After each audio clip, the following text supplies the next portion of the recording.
মধ্যপ্রাচ্যে Iran, Israel ও যুক্তরাষ্ট্রের মধ্যে চলমান সংঘাত এখন এক ভয়াবহ রূপ নিয়েছে। এরই মধ্যে পুরো ইউরোপকে কড়া হুঁশিয়ারি দিয়েছে তেহরান।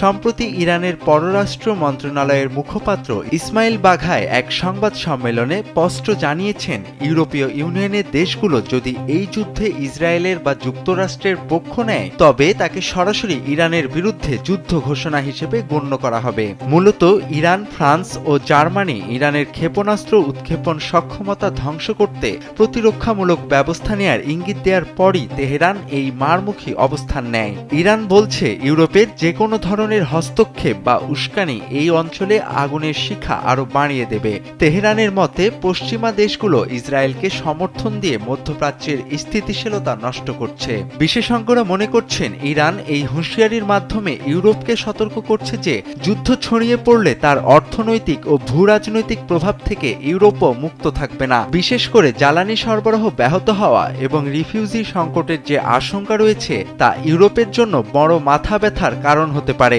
তাই সরাসরি সংঘাতে না জড়িয়ে কূটনীতির পথে ফেরার জন্য ইউরোপের ওপর চাপ সৃষ্টি করতেই ইরানের এই চরম হুঁশিয়ারি।